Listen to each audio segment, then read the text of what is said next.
Hey everyone, welcome to today's show. We have a special show for you today. We're here live in London, and we're going to break down all of the things we've learned in using AI in our marketing in the last year. And I'm going to share them all with you today. Kieran, what are we going to tell them? We're going to tell them how search has been transformed over the past 2 years and how we've managed to increase our visibility in AI assistance by over 800%. But that's not all. We're going to talk to you about how you do real AI prospect, and we've managed to increase our book meetings by over 30-40% month on month. And we're going to give you the exact playbook. We're also going to tell you why multimodal is our biggest trend in B2B for 2026 and some of the experiments that we are running to show you how you actually sell your products. So we're really excited to be here, share all our learnings with you. Let's get into today's show.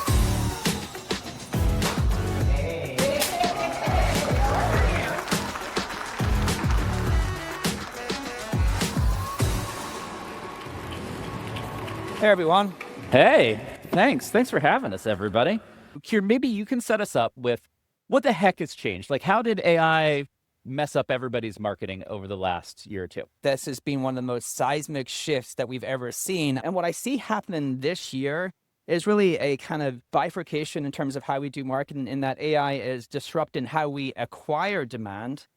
Who would have thought that Google's blue links would have been disrupted within the space of 3 years? That's pretty huge. Wow. And what's happening is because search is being disrupted, most businesses are putting money back into paid advertising. And so we see the cost to acquire customers from paid advertising continue to go up. So it's getting much harder to acquire measurable demand, but AI is giving us way more tools to monetize that demand. And so the way I think of that is we were kind of in the era of volume. We were able to acquire a lot of volume and convert some of that into customers. And that volume was quite measurable through search, through paid advertising, through some of these other channels.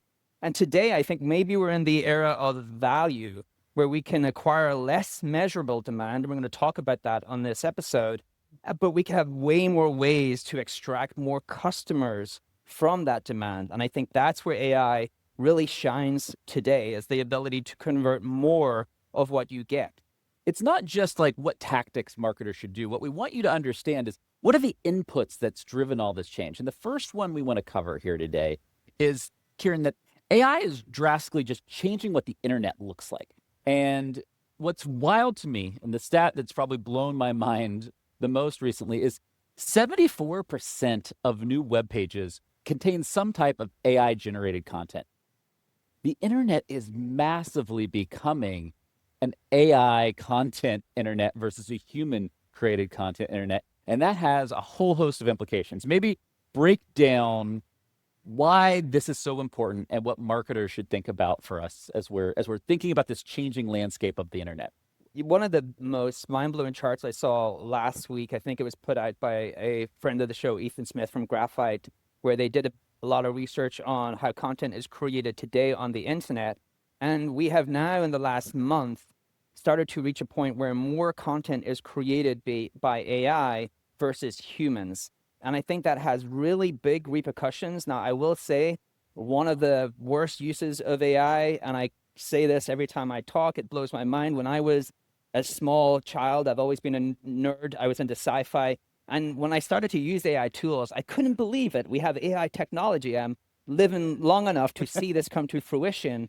And we give those tools to marketers, and some marketers say, you know what I'll do with this incredible sci-fi technology is I'll automate my LinkedIn comments. And I'm like, oh, wow, what a great use of AI. But there's a reason I'm using that as an example, because there's two things that I think will happen. The more content is generated by AI, the more I think people will switch towards trusting content from someone they trust, like an individual versus a brand. And the more slop we see, and there's a great example from people who do not work in AI, that they are starting to see this in their feeds. I have multiple different WhatsApp groups, and one of them is my friends who have no interest in technology. I can't talk to technology about them. I can't talk to AI about them. They don't care. But in the last week, when Sora 2 came out, they kept texting each other saying, why is Stephen Hawkins all over my feed? In Instagram, every second video is a Stephen Hawkins video. And the reason was because people were creating them with Sora 2. And they started to say, I'm not going to even use Instagram anymore. It's becoming full of spam. And I think that's going to cause people to want to consume content from individuals. And we have always thought about B2B looking like B2C over time, where you actually the person shifts away from brands and shifts towards creators and individuals. And I think that's one of the biggest trends we're going to continue to see in B2B. Yeah. So we have this shift in AI generated content, and it happened with text very fast. And now with Sora 2 and these new AI image models, you're just going to see AI generated content everywhere. Right now, it's a big deal if somebody makes like a video ad with AI. That's just going to be commonplace over the next year. So I think you outlined some of the big implications here, which is people have gone from caring about and trusting brands to caring about and trusting individuals. And we even see that like on the HubSpot, like our LinkedIn strategy, like nobody cares about our HubSpot LinkedIn profile anymore. They care what Yamini has to say, what you have to say, what our head of product has to say. All of those individual profiles are now what the brand actually is. And that is fundamentally very different than how most companies in Europe or anywhere in the world have been thinking about telling their stories and influencing their audience. Right. We got kind of lucky with this, where you and I had seen the trend in B2C, and the way we've always thought about building marketing engines is if you looked at B2C, the same trends will happen in B2B just 3 to 5 years later. And so we acquired a company in 2021 called The Hustle, because we wanted to be much more in the creator space and much more in the individual content creator space. It has a really popular podcast called My First Million. Sampar was the founder of The Hustle. And one of the incredible trends, if you look at, and we are, known as the inbound company, we generated a lot of demand from these kind of brand-led channels. Today, we generate more content from human-led channels, which are individuals creating content on YouTube, newsletter, podcasts, than we do from traditional brand-led channels. And I think this is a trend for everyone in the audience to pay attention to, because I think creators are going to become a core part of your content strategy, but also a core part of your distribution engine through paid. And we're going to talk about that as well. So I imagine that there are a lot of people watching on YouTube or in the audience here who are like, oh, well, I have this good SEO strategy. I have a lot of content on my website, but I don't have a lot of content other places. And I don't have this diversified content strategy yet. And Kieran had this brilliant slide, which was like, hey, before we did all of this, it was basically like, here's our audience and how they spend an average day. And we show up in bits and pieces of that day when they search for stuff on Google. And then you're like, well, after we do this, we're going to show up when they listen to a podcast on their way to work in their morning, when they open an email newsletter on their lunch break. And it was this really powerful before and after of, oh, we are much more integrated into the touch points of how people consume and interact with information now that we've kind of diversified this strategy than we were before. And so for anybody who's thinking about trying to diversify that, that's just like a great simple heuristic to communicate it with inside your company or your team. And what we really showed was when you are a B2B company and you're optimized for search, which we had historically been, you were a part of your customer's life when they asked a question, when they searched for an answer, right? So you showed up when they needed an answer. And what we wanted to be was we wanted to show up as an ever-present part of their lives. And to do that, you have to be part of the channels that they consume, not just when they're asking something on Google. And I think that turned out to be, now we did get somewhat lucky in that we saw the trend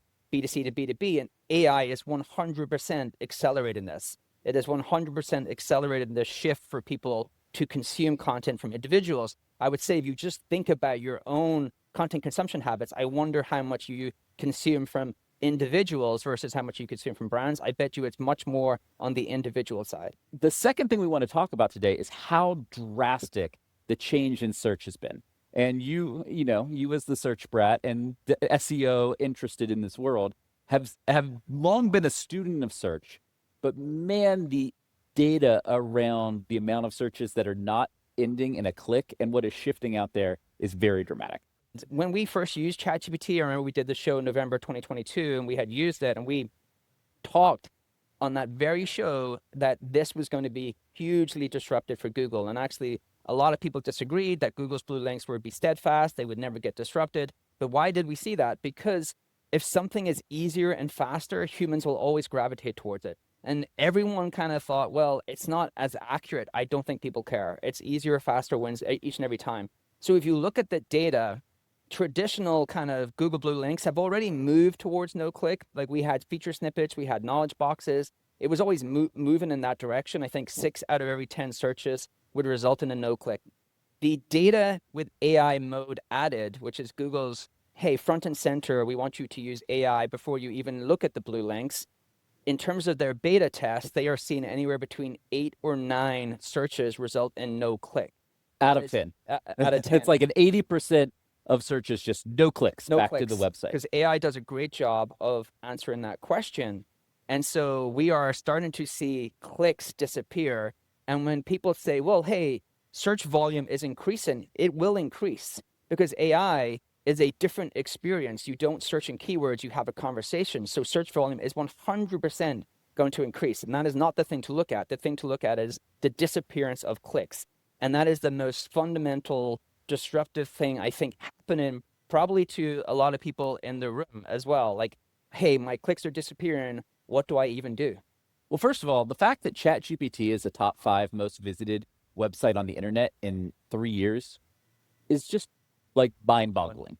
That is where we have gotten to in such a short period of time. And you have AI mode getting rolled out very aggressively on Google Gemini. If you're AI dorks like you and I, you're using Perplexity Comet or OpenAI Atlas as kind of like this AI first browser, and you've forgotten what the 10 blue links even look like because And we're just having conversations with our AI all the time, which is both good and bad. But like that is, I think the experience that we're having is emblematic of what the mainstream experience is probably going to be over the next couple of years. Well, right? AI mode puts it into ChatGPT is still, semi not mainstream with like the average person who's not into tech, right? It's still somewhat adopted by people in tech in certain sectors. I think AI mode, because Google is the front door for the internet, will help to onboard huge amounts of people who are non-tech related onto AI as a search assistant. This here chart is also pretty incredible. In 2028, ChatGPT is forecast to overtake organic search.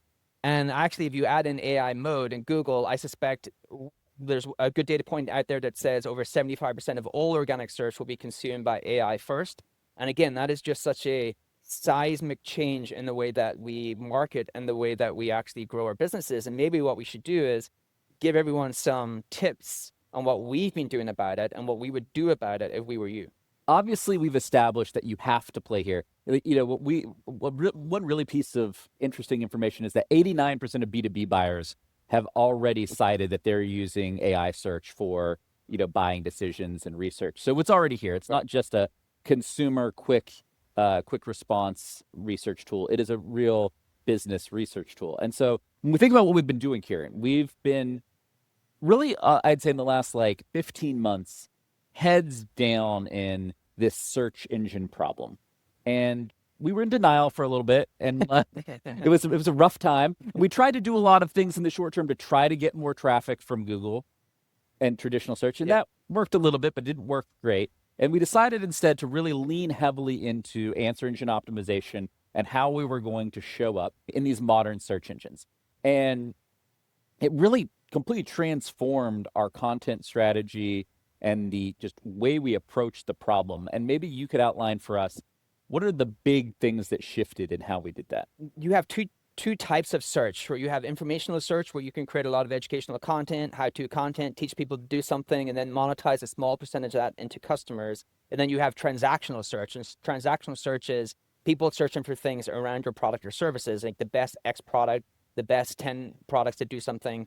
And so there are two fundamentally different types of search. And so we saw educational search get disrupted much more rapidly, which makes sense because what happens with these AI assistants is they turn information into action. And so the user used to have to say, what are 10 ways that I can optimize my Facebook lead gen ads? And now they can say to AI assistant, optimize my Facebook lead gen ads. And the AI assistant is using your content to be able to do that.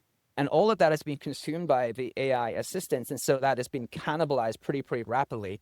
And so actually what we decided was that is going to happen. That is a trend that you cannot fight against. There's nothing that we can do. We can make our content better. We can integrate something into our unique data points, unique customer case studies, unique examples, things that aren't in the LLMs into that content. But ultimately that's going to happen because AI is just a better experience for the user. transactional search, we were actually much more bullish, would not get consumed by the AI assistants. So it would not become the kind of platform of choice when people are trying to decide what products they want. And we have started to see that also start to be cannibalized by the AI assistants in the last 6 months. So a lot of product recommendations, a lot of transactional search has started to be cannibalized by the AI assistants. So you can't fight against the trend. Go-to-markets are built based upon where consumer habits are going, not where you want them to go. And I think that's a really important thing to understand as a marketer. You can't shape consumer habits. They would be shaped by the platforms and the tools that they use. And so you have to actually integrate your marketing plans into these AI assistants. And that's what we've been doing. We've actually had a AEO pod, AI engine optimization pod, stood up for the last year. And we've seen huge results in terms of our ability to increase our share of voice. So share of voice is if I implement and add a bunch of questions to AI in terms of how I think my consumer is going to ask questions about products and services, how many times do I appear in the answers? And that's kind of your share of voice. And we'll go into some of the tips on how we did that. But the stats for us, there's 2 core stats I'll share, and then we can maybe get into the tips. We've increased our share of voice by about 800% in the AI assistants over the last 6 to 8 months, which means that we're much more visible whenever we have questions asked about our product or services. And when you look at our vertical, we're the most visible out of any other software in terms of how many times we appear in those answers.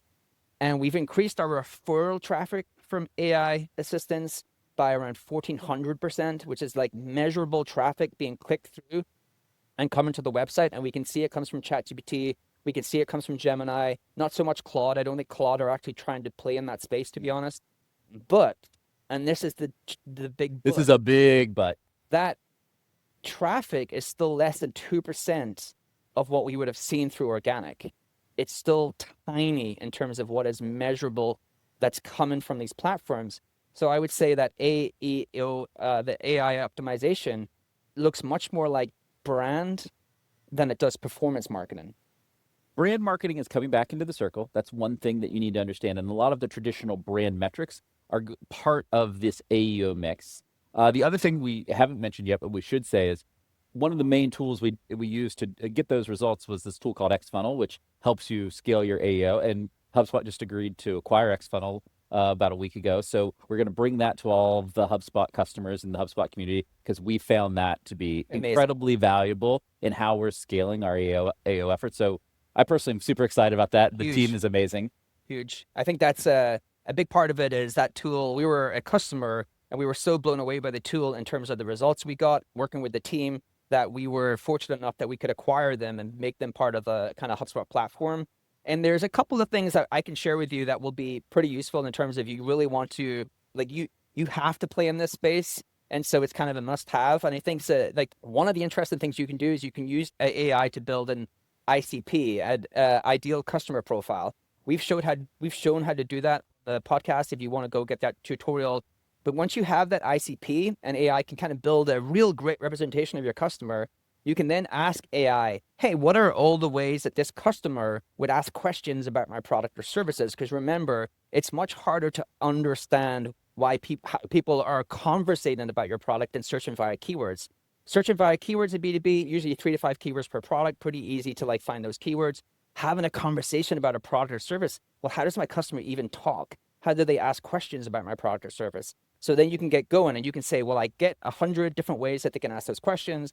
I upload them into XFunnel, and then I get my baseline. What is my current share of voice? And the things that we have found that really help increase that share of voice are niche content, which is like an old school SEO thing. But the reason makes a ton of sense, because in the old B2B world, you would have a product page optimized for 3 keywords because that's the only ways that people would search around your product or services.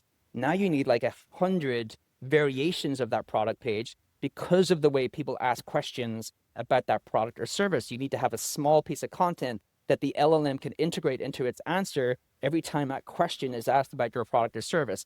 Niche content, very boring, very impactful. It's worked really well. Frequently asked question pages, all of these things have worked really well. Citations, huge for unlocking increases in share of voice. And what's interesting about citations for AI is in the Google world, it was much more democratized, right? Like you just get links from high authority sites, and all of these sites kind of were agnostic of Google. What's more interesting about LLMs is they all have these kind of partnerships, and dependent upon who they're partnered with and what license agreements they've actually signed, those sites are going to appear much more frequently in terms of the ones they're using to determine what their answers are. So when you think about your citation strategy, which isn't links, it's just that you're mentioned on these websites, you really want to understand what LLM you're optimizing for and then who their license agreements are with, because doing it for ChatGPT is very different from doing it for Google Gemini, because they actually have different license agreements and they're looking at different websites to form their answers or questions. Yeah. So like, for example, we have a bunch of time that we now spend on Reddit because Reddit is a key source for ChatGPT, because ChatGPT and Reddit have a licensing deal for Reddit data. Right. And so that means we now have to play much more in the Reddit community, and that has a big impact. Look, AI has completely killed the marketing that we all knew. The old rules are dead. That's why we're giving you the AI Marketing Rebuild Toolkit. It includes 10 prompts to fix your traffic, ads, email, and video strategy for how people actually search and buy now. If your marketing feels broken, this is the reset you need. Scan the QR code or click the link in the description. Now, let's get back to the show. Okay, we got a lot more ground to cover, though. I know that you are obsessed with search, and I think we gave AEO its proper due. But one other topic that I think is super important is data. And data is basically the foundation for how all personalization is going to work in the future. And we've seen some transformational results through data and personalization. And what we've actually really found is you need to figure out what data matters to your buyer and to that marketing tactic. And then you need to use that data to actually better target and better personalize the message, right? Right. I think paid advertising is like one of the kind of areas that doesn't get enough coverage in terms of how transformative AI is being, actually maybe more than search. We're an early user of Google's new AI Max tool. Do you want to explain what that is and everything? Because it's kind of wild. So AI Max is basically Google's new tool that if you give it the data, it does the targeting, the ad creation, and everything for you. You basically you basically have the data and you have the money. And so if you think about where we're going with AI, it's actually one of the more interesting examples, because they have basically taken a lot of what we used to do in the paid advertising role and used AI to do it better than we can do it. And I was an early tester of PMax actually about 2 years ago, which was their first push into this AI within the platform. And they consistently failed to outperform our best paid marketers at that time. And 2 years later, their AI Max product is actually drastically increased conversions on paid advertising based upon like A/B testing against us. They've been better at targeting. They've been better at creating the ads and converting that into customers. And that is like pretty interesting. I'm not sure if it's scary or not, but You think it's a little scary? it's a little. And so what's our role? Our role is to make sure that they have the best data set to build the best targeting in paid advertising ads on to convert more customers and try to optimize our budget. And all of the platforms are going in this direction. Google is ahead, but Meta will go in the same direction. All of these platforms will go in the same direction, where they will handle the targeting, they will handle the ad copy, and they will also, at some point, I suspect, handle things like landing pages. And so what you will have to have is a great data set. What we are really focused on is like better data, better quality of data, and we kind of push that into the platforms.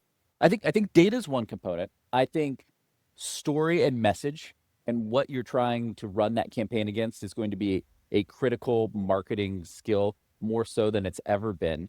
The other thing that I think is really important to understand is that I believe we as humans have a complete endless capacity to consume when something works really well or is really effective. And so when I look at the better AI personalization and targeting through ads, for example, right now we're limited to that manual work. So we're limited to the number of campaigns we can run. We're just going to run 10 times more campaigns. Exactly. Right. And there's going to be a ton of human work involved in figuring out the basic segmentation and messaging. And then the AI is actually going to go test and iterate and manage the targeting and everything for us. But one of my big learnings from the last year is that the world of AI makes everything much more granular. Like you just said in EO, where you need more niche granular content.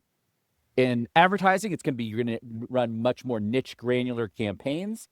In brand marketing, for example, like the model with brand marketing, you spend hundreds of thousands of dollars to create this big ad campaign. You get a couple of 60-second, 30 seconds, and 15-second spots, and you place them. In an AI video created world, you're just going to have 100 different assets, 200 different assets, and you're going to place them in much more finely tuned ways. And so we're going to continue to get more granular and create much more marketing assets and campaigns as this scale happens, is my belief. Do you agree with that? I think we're moving from the kind of segment level era of marketing. Like most B2B is done in like these kind of segments and these hypothetical versions of your segments, and all segments in B2B marketing are basically firmographic, demographic. You're like company of this size in this kind of geo. Whereas now AI allows us to move to like these micro audiences and do much more marketing at scale for smaller groups. And I think the perfect example of that is email. Yes. I remember when Kip and I were talking when I was still at Zapier, and we were kind of talking about coming back to HubSpot to do AI. And he was talking about some of the AI work. And I was like, yeah, email is like, everyone's integrating AI into email. It's probably like not that high of a ceiling. And you're like, well, we're seeing like 500% increases in conversions.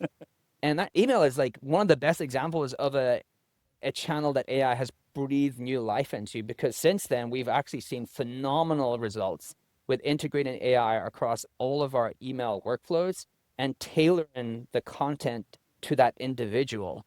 And I think that has been fascinating to watch, where you have this historical channel and AI has kind of like reimagined it. Email's like a 40-some-year-old channel. And we were, I think, resigned to the fact that like our click-through rates were always going to be like 2 to 3%. And it was just going to be what it was going to be. Open rates are going to be 30 to 40% if we were doing well. And now with AI, you can get the engagement click-through of like a human sent message, which is orders of magnitude higher at the scale of traditional email marketing. And you've done a lot of work when it comes to prospecting and helping book sales meetings using AI. And this is one of the prime uses of email that I think any growing business is going to work on getting better at and scaling. So tell us what you've learned. Yeah, so most, I would say the majority of companies I talk to are failing with AI for prospecting. And the reason they're failing with AI for prospecting is because the output is generic. So they add in some, base level data, and then AI personalizes it to the individual, and it all sounds the same as every other message. And when you look at prospecting, so I would divide prospecting into two parts. AI's ability to prospect into your inbound demand. So something gets triggered, they sign up for a form, they do some action, and the AI reaches out to see if they want to book time with a sales rep. That's inbound. Outbound is like pure cold, not in your database, has shown no internal signal, and you kind of reach out to see if they want to book time with a sales rep. Now I'm going to cover inbound. Outbound can work, and it does work if you have great data sources. It's much more saturated right now. I think inbound is a huge opportunity. Let's break prospecting into two parts. I think this is also interesting. If your company is marketing to small companies, then prospecting via email is actually a viable solution via AI. You can actually book all of the meetings via email only. And so you can automate that entirely because you don't need the human in the loop. When you're marketing to like larger companies, really mid-market, anywhere above, I think, 25 employees, you start to get into the need to do email, call, and social outreach to book a meeting. And we see about 6% of our meetings in mid-market and corp are only booked via email only, right? So you need these multi-channel sequences. So the human has to be in the loop. And what you do there is AI is able to assist the person to have much more productivity, cover much more space. And it does that by creating the email for the person, and the person can decide that they want to send that or not, or edit it or not. It creates a call transcript, and then it creates all the social outreach. And we've seen big results on both of these. Email only, we've seen about an increase in 35% of month-on-month meetings. But we've also started to see big increases in our sales team's ability to book meetings where AI is integrated into their prospecting workflows. So why do most companies fail at prospecting? It's because they are using really generic data and generic prompts. I could just collapse your whole thing into the ability to get better data sets. We've seen 2, 3, 4, 500% increases in the conversion rate to meeting the more data we're actually integrating into that flow. And then prompt is your product. And I will give this with one quick story. And so I have this thing where you have to demonstrate value in 6 weeks. So you do 6 week sprints, and if you can't demonstrate the value in that, we move on. Because I don't want this kind of long period of time where you're trying to do something that's not proven successful. If I had enforced that on the team doing this, we would have been unsuccessful. It took us 6 months to actually start to see increases in the AI workflows versus our traditional workflows. 6 months. But then when we saw it and we really got the prompts working, because we sat with the sales team, we iterated and we iterated and we iterated, we've just seen huge increases over the past 8 to 10 months. And so there is a real learning experience. So you don't give up too quickly. But the data and the prompts, I think, are two of the most important things, and customizing those prompts to sound like your sales reps. You're going to have to let go. If you want every word of an email to be perfect and you want to review every single word of an email, that email is not going to do as well. That is the fact of the future. And I know that's very controversial, but I believe it in my bones. It doesn't mean that you don't have to spend a lot of time making sure that you're constantly improving and annotating the quality of these emails that AI is writing and sending on your behalf. But if you want to approve everything and you can't afford to have any word out of place, you are going to really be at a disadvantage in the next era of email marketing. Exactly. The other thing I would say is you break it into modular parts. So you have a prompt per subject line, you have a prompt for your intro, prompt for the body copy, prompt for the call to action, break it into multiple prompts, but that's the skill set. And the people who are really excelling here are not trying to check every email, they're trying to check every prompt, and they are back engineering the best sales reps. So they take the best sales reps' emails and they back out from there. And I think that is a big part of it. And the actual follow along here, which if anyone at HubSpot spends, a couple of minutes with me, it's only within that first 2 minutes I've talked about multimodal. And multimodal agents, I think, are one of the biggest investments to make in 2026. Can you explain what a multimodal agent actually is for everybody?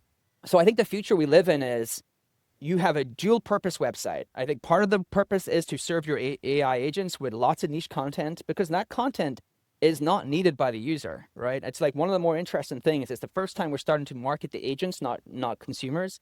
So we have all of this niche content on our website. It's for the agents. It's specifically for the agents, which means that I would say when someone is kind of using AI, but 90% of the research is already done. So what's the purpose of the website? Historically, we do the website to actually help you research our products and services, but now you know everything about them. I think it turns into your first kind of sales interaction. And so the historical text-based chat, I think, converts into multimodal chat. And multimodal chat means that you have a real sales rep, an avatar, not a real one, actually, an avatar that can do multimodal. So multimodal means that they can do visual, they can actually show you something within that chat. It does audio, so it can talk to you, and it can do text-based chat if you want. Now, we've experimented with these, where we've had AI avatars on our website to conversate and actually do a lightweight demo. It can actually bring you through a demo of HubSpot there and then, and we've seen the engagement go through the roof. How long? Because this is the thing that blows my mind. If somebody's coming and they're chatting with this avatar, they're having a conversation or they're typing in and getting some questions back, how long does a session like that last? So the average one on the website is 5 minutes. This is wild. Unqualified traffic. The average one, when they've actually shown some form of intent, so we have an avatar that helps when you ask to do a demo down market, the avatar will actually do that demo for you immediately if you want. The average engagement rate there is 8 to 9 minutes. Someone talked to the avatar for 2 hours. Now, I did not want to look at that call transcript because I did not want to know what they were talking about. It was too long. I don't know what was going on there. But the engagement rate was through the roof. And that was actually quite surprising, because I didn't know if consumers were ready to get their information from an avatar, do the demo through an avatar. And when you look through all of the transcripts, they're asking real questions. This is not like someone just interested in talking to the avatar. They're asking about questions about the products, services, and HubSpot. So you can imagine the kind of prospect, and someone talks to the avatar, and then we actually decipher intent from that conversation. And then the prospect and agent immediately follows up with an email asking, do you want to book time with a rep? That's what we're doing. And so multimodal also drastically changes sales, because instead of the sales rep having to spend their time doing a lot of discovery and qualification, which is like, hey, here's a show, here's the product, what's your budget, what do you want HubSpot for, what are the use cases we can solve? So in that first call, most sellers are actually doing discovery and qualification. It turns every seller into a closer, because what we do is we capture that conversation, we run it through an LLM, and then we provide the rep with the context of that conversation. So when they're doing their first call, they turn that call into a closing call because they've already done all of the discovery and qualification through the agent. And I think it collapses the sales into much more of a, you can get like increases in deal velocity and close deals much, much quicker. I think in addition to like these agent experiences, which may seem a little science fiction to some, there are a couple of really important lessons that you went over. That part of your website is going to be for robots, not humans. That's a real big shift.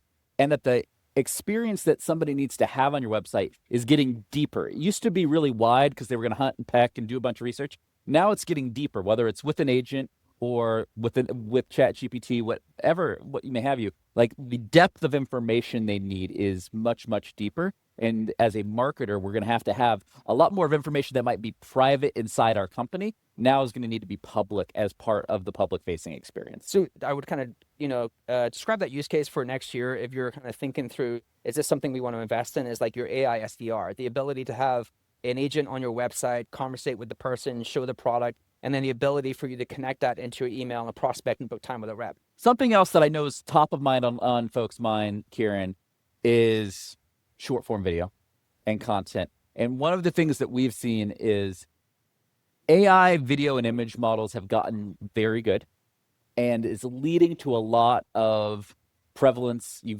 talked about Sora 2 earlier. Short form video is becoming more important in B2B, becoming a higher influence channel in B2B. If everybody out here has been doing more traditional web content and less short form content, how should they be thinking about scaling short form content? There was a great stat I read recently where in B2B, the primary way people want to learn about products and services is short form content. And I was even surprised by that because, again, that's a B2C trend that we're starting to see in B2B. It makes sense because AI, I think, accelerates our attention collapsing into small incremental parts where we can't like watch full videos. We want to watch short form video. I think short form video is an incredible tactic to also not just acquire attention, but market your products and services. The new virality today for AI startups is the product demo, right? When you actually see how fast they're growing, it's because they're able to show these magic moments in short form video, and those things are really taken off. The other thing we talked about backstage when we kind of went loosely through this is if you can master short form video, you can master every single type of content. It's actually one of the harder things to do is make really interesting content, engage with someone in a short period of time. But I do think, again, if you want to be ahead of the curve, what happens in B2C happens in B2B. TikTok shops or e-com store is built off selling through short form content. Humans are humans, whether they're buying consumer products for themselves or buying products for their company. And so this one here, I think, is a real investment to make that you can be ahead of the curve, because I don't think many B2B companies have mastered this, and then for good reason. It's very, very hard. But I do think this is a similar trend that we talked about earlier, where you have creators becoming a core part of your product or service that actually short form content. And the one tip I would give is we talked about this, take 5% of your paid advertising budget and give it to creators to create content for you. At Zapier, our biggest channel through paid was paid advertising through short form video that creators created for us. It was actually the way we acquired most of our demand on the paid advertising side. And so starting to integrate this into your paid is probably the fastest way to get started. Yeah, find a couple of people in your industry who have YouTube channel, TikTok channel, big Instagram account, and go partner with them and do some sponsored content and see how that compares to some of your programmatic paid is what we're saying. The other way to think about this, as retrospectively in my life, maybe I was destined to be a marketer when I was like 7 years old and just would watch infomercials all the time. And TikTok and short form video is like a modern day infomercial, but in like 20, 30, 40 seconds. And the great thing is if you can tell a great story in 30 seconds, then you can tell it in whatever length you need to. And that's why it's becoming a really foundational format for storytelling. And I think these tools are democratizing. I'm actually working on a short form documentary, like 5-minute style, using VO3.1, their new model. And they actually have released tools now that allow you to stitch together 8-second clips much more cleverly. And again, what do you need to be good at? You need to be good at prompt in, right? If I can prompt correctly, I can create pretty good video assets. I'll give you a quick tip there. One of the ways that you can get really good at VO3 prompting very, very fast is actually have Perplexity or one of these assistants create an onboarding doc. So just say, hey, I want an onboarding doc for someone that I'm going to teach how to use VO3 and make them really great at prompting. It will create you an onboarding doc, and then I give that to a custom GPT as the document, and now you have an assistant that can actually prompt for VO3 for you. And so you can shortcut a lot of these things, but I think these video tools are a real must-have tool for most marketers to learn, because one of the things we'll end with, or the way that I see marketing really drastically changing, is marketing has always been art or science, right? Like there's like a scientific part to it, there's art part to it. And I think that what AI does is it pushes the skill sets to each end of the spectrum, where you have to be either deeply engineer-led to understand really how to integrate AI across all of your marketing, or have incredible taste. And I think you're big on taste being a central part of like what separates good marketing. Taste is not this arbitrary thing that people have or have not. Taste means, have I seen tens and hundreds of thousands of this thing, and can I then arbitrate what good looks like and what bad looks like? And then can I work with AI to build the good version over and over again? And I think that's where there's a bunch of opportunity. The fact that you're building a 5-minute AI documentary, it's going to makes you good. The least cool person I know, and that's okay. Okay, we have a minute left. We have a couple. Wouldn't be a show if we weren't giving you some actionable things. We're coming to the end of 2025, and we want to give you a few things that you should 100% put in your 2026 marketing strategy, things that you should be doing. Kieran, on this list, we talked a lot about AEO. You obviously need to build an AEO playbook. We've got that in here. What are the other, like, one or two that are must do on this 5 for you? Oh, I think this is a technical one. I know it's hard. I spent hours and hours with customers going through this one as well. I think having a great data layer and being able to like easily integrate data across all of these AI functions and features and applications you're using is a must-have. The better the data, the better the context, the better your output. And that differentiated input also means like, how can you differentiate your data and context from everyone else? If you have some unique data sources, internal, external, that's going to really separate you from the pack. I think every SaaS brand's content strategy should look more like creators than it does brands. I think that's a hard shift to make, but it's the only way to stay relevant in terms of what's happening. And then you have to give up control. Let the AI personalization get into your messaging and email strategy to improve those conversion rates. I'm an optimist, and I believe that I've never had as much fun doing marketing as I have had in the last year, and I mean that very genuinely. I am having the best time ever, and I can't imagine doing anything other than marketing right now. If you have not subscribed to Marketing Against the Grain, please go to YouTube and hit subscribe on that channel. We would really appreciate you, and thank you all so much for having us today. Appreciate you. This data is wrong every freaking time. Have you heard of HubSpot?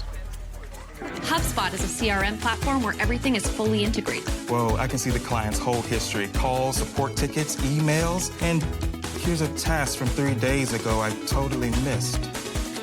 HubSpot. Grow better.